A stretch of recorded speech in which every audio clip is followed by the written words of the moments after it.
Doctor Mohammad ইউনূসের উদ্দেশ্যে এখান থেকে আমরা আওয়াজ তুলছি যে যতক্ষণ অব্দি পার্বত্য চট্টগ্রাম ভারতের অন্তর্ভুক্ত না হয় ততক্ষণ অব্দি সেনাবাহিনী পার্বত্য অঞ্চল থেকে প্রত্যাহার করতে হবে।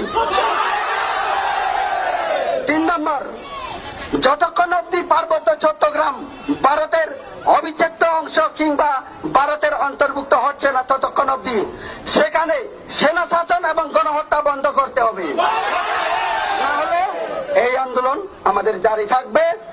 আর সেখানে যারা আমাদের ভাই বোন, আমাদের জাতি ভাই বাংলাদেশ পার্বত্য চট্টগ্রাম খাগড়াছড়ি দীঘিনালা পানছড়ি পার্বত্য এলাকাতে যত সংখ্যক আমাদের ভাই বন্ধু রয়েছে আমি ওদের উদ্দেশ্যে আওয়াজ তুলছি। এখানে আমাদের আজকের এই পেচারতল থেকে আগামী দিন আপনারা যদি খণ্ডিত না হয়ে একত্র হয়ে যদি আপনারা কাজ করেন তাহলে আমরা আপনাদের পিছনে আসি। যদি আপনার